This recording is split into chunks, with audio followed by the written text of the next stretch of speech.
Cara ketiga yang mungkin mudah juga adalah dengan menggunakan HP ya. Dengan menggunakan HP ya kita memegang salat sambil kita megang mushaf ya, bisa kita begini oke-oke saja atau kita begini insyaallah enggak ada masalah, kita sambil begini kita memegang mushaf. Ketika kita ingin ruku maka tinggal kita masukkan di kantong baru kemudian kita ruku dan salat seperti biasa. Nanti kalau kita ingin lanjutkan tinggal kita pegang kembali kemudian kita baca mushaf, terserah mau setengah juz, 1 juz sepuas kita, dan ini gerakan yang ringan juga dengan memegang mushaf. Yang perlu saya ingatkan, adapun makmum ya, makmum maka tidak perlu makmum memegang apa? Mushaf ya. Ya, jadi sebagian makmum tatkala mereka salat, mereka sambil mengikuti bacaan imam dengan memegang mushaf, dan ini adalah cara yang keliru karena makmum tidak perlu untuk memegang mushaf. Yang perlu adalah imam. Dengan demikian para ulama melarang para makmum untuk memegang mushaf karena adalah gerakan yang tidak diperlukan, dan asal hukum dalam gerakan dalam salat adalah makruh.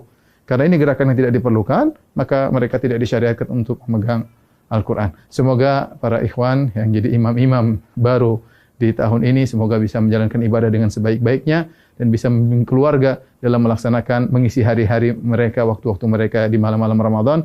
Taqabbalallahu minna wa minkum. Semoga ibadah kita diterima oleh Allah Subhanahu wa taala. Assalamualaikum warahmatullahi wabarakatuh. Di dalam kita melakukan sholat, boleh kita membaca Al-Quran, memegang Al-Quran, membaca Quran dalam bentuk kertas lembaran atau mushaf, atau di handphone boleh. Cuman pada dasarnya tidak seperti itu. Dengan hafalan secukupnya. Karena apa? Diupayakan dalam melakukan sholat, jangan kita punya banyak kesibukan yang tambahan seperti megang mushaf dan sebagainya, kecuali memang ada hajat, mungkin ada pengen menyelesaikan Al-Qur'annya dan sebagainya, itu ada. Tapi dalam keadaan normal tentunya biasakan tidak dengan mushaf dan tidak dengan tulisan. Tapi kalau ada yang ingin membaca suratnya dengan memegang handphone atau dengan Al-Qur'an adalah sah dan diperkenankan, babnya mubah. Bahkan makruh pun juga tidak. Hanya keutamaannya adalah tetap dengan cara hafalan. Seperti itu. Akan tapi nanti ada aturannya bahwa gerakan-gerakannya harus diperhatikan.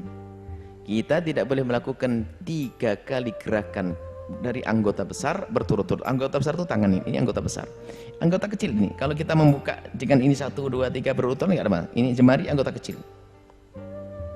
Tapi kalau tangannya gerak sampai 3 kali berturut-turut membatalkan sholat kita. Makanya termasuk Al-Qur'annya, cara menyimpannya harus hati-hati. Imam Nawawi menjelaskan dalam kitabnya, kalau kita lagi sujud, Al-Qur'an harus terhormat, ditaruh dikepit di sini, di lengan, dikepit di lengan begini baru sujud, supaya Al-Qur'an ini tidak jatuh. Karena Al-Qur'an harus dihormati, jangan sampai taruh di bawah. Seperti itu. Kalau memang dia siapkan saku yang istimewa khusus, ya tidak apa di saku. Seperti itu. Yang penting waktu membuka pun harus hati-hati, jangan melakukan gerakan 3 kali. Dia buka satu, mungkin bukanya satu-satu, buka. Jangan langsung batal. Kalau gerakannya lebih dari 3 kali berturut-turut atau 3 kali berturut-turut, maka 3 kali gerakan anggota besar, 1, 2, 3, 1, 2, 3, batal. Seperti itu. Jadi intinya adalah boleh, akan tapi keutamaannya adalah tanpa memegang mushaf, tanpa memegang handphone. Karena apa? Diharap dalam sholat itu kita untuk tidak memperbanyak gerakan-gerakan tambahan. Termasuk lihat saja di dalam kita membaca kunut, semua doa, habis doa kita disunahkan mengusap wajah, kecuali waktu kunut tidak disunahkan mengucap wajah. Kenapa? Agar kita tidak memperbanyak gerakan tambahan. Lebih parah lagi Sayyidina Umar. Kayak apa solehnya Sayyidina Umar? Solehu cara kula wis parah. Maksudnya parah wis ora kebayang. Jadi sih cara wong Arab ku nak darani barang apik kadang disebut majnun fillah, wis makome wis angger terkait Allah wis fana iku gak mikir. Ketika Sayyidina Umar dibacok Abu Lu'lu Al-Majusi, dibacok dek, beliau saking mati, wong kena rongganya, kena. Pertama yang ditanyakan itu satu, sing mateni aku Islam ta orang mboten. Alhamdulillah. Aku iku wong keras. Alhamdulillah aja apal redaksine Sayyidina Umar. Menen kula apal. Alhamdulillah alladzi ja'ala maitati sebagai riwayat min yati tahta rajulin la yasjudu laka sajdatan yuhajuni biya yaumal qiyamah. Kalau maca iku nangis dan itu jadi napa nggih, jadi moto saya, jadi pegangan saya. Aku iku jare Siti Umar, aku iku pendendam samane. Wong sing baca aku iku pendendam, aku iku pemarah. Gak ngarah ridho mbek wong sing melukai saya. Apa ini lagi ini baca saya. Artinya gini. Nak sing baca aku tahu sujud teng jenengan Gusti, ora rawani nuntut dekne mlebu neraka. Piye-piye tahu sujud teng jenengan. Maka dekne alhamdulillah. Matur nuwun Gusti, jenengan dadekno sing mateni kula itu orang yang enggak pernah sujud kepada Engkau. Sehingga saya bisa nuntut dia. Artinya mafhumnya apa? Kalau yang membunuh saya orang pernah sujud sama jenengan, kula rawani nuntut dekne mlebu neraka. Piye-piye tahu sujud teng jenengan dan itu menjadikan dia berhak masuk swarga. Kayak apa hormatnya Sayyidina Umar sing jenenge sujud te. Saiki ora wong sombong kabeh. Kurang cingkrang gak sah. Rambutnya nemplek bathuk gak sah. Sawangane klambine ora klambi takwa. Rasa kuwabe ora sah. Sing sah dekne tok. Ngene pangeran buyute. Wong kok. Men kula nu makmum, kula asline makmum jenengan maghrib nuruti kecewa sering kecewa. Pemene Imam Mustofa maca ridak-ridik. Lah saiki misale ngene, kowe maca ridak-ridik ning ayat madhah, kira-kira kowe misale bojomu ayu kok lem. Kowe ketok kok ayu. Makanya kula ora setuju Islam maca Quran langgam Jawa. Lah misale pas madhah pangeran iki padha karo meni. Ketoke Pak Presiden kok wong bener. Kan yang ngenyek wong. Kudu sing tegas. Kok sudah sih lho, nadane bener, tegas. Dia beda wong Arab lagi, tetap not-note sesuai makna. Nah misalnya, jadi kayak misalnya Mustafa sangat khusyuk aja. Dahulu abah jahannam, dan dari Imam Malik itu, kok Imam Malik, malaikat Malik, ki nang mlebu neraka. Ya ora ono, mesti ono tekanane apa? Dadi ngelempeng, lho Kanjeng Nabi nak ngelempeng pangeran niku salat. Iki nganti mimbare ku ubah. Saking asike ngelempeng ya. Jadi kowe mak mau khusyuk terus saya ora mesti wong khusyuk orang yang enggak ekspresif saat ayat-ayat ngelem pangeran. Lan kula ora seneng. Seneng wong mlete cara ngomong. Walillahil hamdu rabbis samawati wa rabbil ardi kan tegas. Bagi Allah puji langit dan bumi. Bagi Allah segala urusan kan tegas. Aku yakin wis ditampa pangeran timbang sing khusyuk. Segala puji kangge jenengan sampai ngaris opo. Jadi kalau kita nyoal masih bisa banyak. Yo minyak pangeran ngelem kok ngono apa meneh pas ngelem mbek kukur-kukur terus. Iya kana budu, iya kana san. Kulo njaluk jenengan ngono gak tegas. Jajal wong mlete-mlete. Kok wong Arab-Arab. Wong Arab-Arab ku fasik ora tapi nyeneng. Kamu nak sapa sudah tahu haji umroh. Padahal jadi imam di gua haji. Tapi nak imam ya ngono nangis tenan. Yakin kita ora teater, ora gaya-gayanan. Wong Arab itu kan ora mungkin lah imam masjid kok ora paham sithik-sithik. Karena memang kelebihannya wong Arab. Dia ojo gedeng Wahabi ini dalam hal inilah setidaknya. Aku yang ngerti kira cocok Wahabi.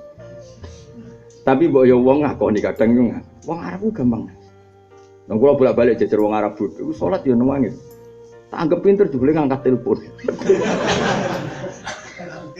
Kalau nanti ditakoki kanca kaji, Gus ana kaule to ora yo kaul geblek kok.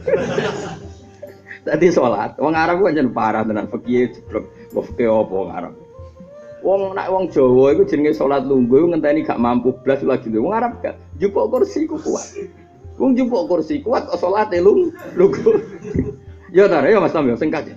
Lah engko nak soft ngarepe bolong, iku ya kursine digawa maju. Jare ra kuat kok ngangkat kursi ngalor ngidul. Cara Jawa gak kan sholat lungguh meh mati ku lagi sholat. Arab tenang ya. Iku nek ana telepon iku diangkat, soli. Kalau tak kayak kaca, iku ana kauli ta ora ono iku kaul geblek ya. Tapi ora muni halo, kok gak apa soli maksudnya. Lha wis ngono wis model geblek ngono nak maca Quran ngono wae. Kalau sholat makmum yang Palestina nate, makmum teng Arab nate, teng putih-putih nate. Jangan kelebihannya wong Arab kayak melete-melete ngono lah, brewok ngono lah. Nah ini Indonesia kadang brewok tuh nangis kan. Warang, ayo sapa sing tahu nih Mekah, aduh guam bang. Pemenang nak mau cek pondok nopo, Nazilah. Oh, gak mungkin Kang, nak akting gak mungkin. Wong nganti do lali kok bacaan berikutnya lali, kok nak akting kan gak lali. Karena ekspresi. Lah saiki ora, misalnya ke Imam Mustofa, Imam wong khusyuk-khusyuk, tapi gak ono tekanan ngelem pengiran yo dingin ae. Alhamdulillah. Balik namaan kalau kadang be wong politik wis. Kulo dikonco, kulo niku dikonco ki alim. Suarane apik, sering tak kan maca Quran niku. Itu rata-rata satu lembar dia ada kuat. Mergo yo apik lah. Nah iya artinya ngene lho Kang. Misale kayak ngelem khusyuk, pakaiannya bener, khusyuknya bener. Apa dia bisa mengekspresikan ayat-ayat materi yang pengiran? Bandingno Rasulullah itu wong ngapal Quran, wong sing nggawa Quran. Iku nate sholat tuh gak mampu mengulang ayat berikutnya. Baca ayat berikutnya gak mampu. Diulang-ulang sampai subuh. Masyhur sampai makmume gak eling nek ini Nabi tak tinggal. Sahabat ya ora kacau. Jadi gak eling nek ini Nabi kok tinggal sholat kok ora barbar. Masyhur.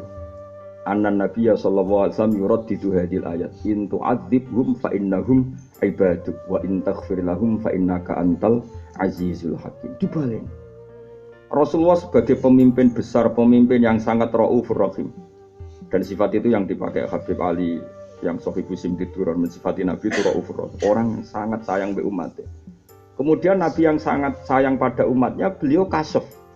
Saat itu kasyaf ketemu beberapa umatnya yang ketika dipanggil di khaut umati barang dipanggil umati mereka datang dan Nabi tahu kali itu umatnya.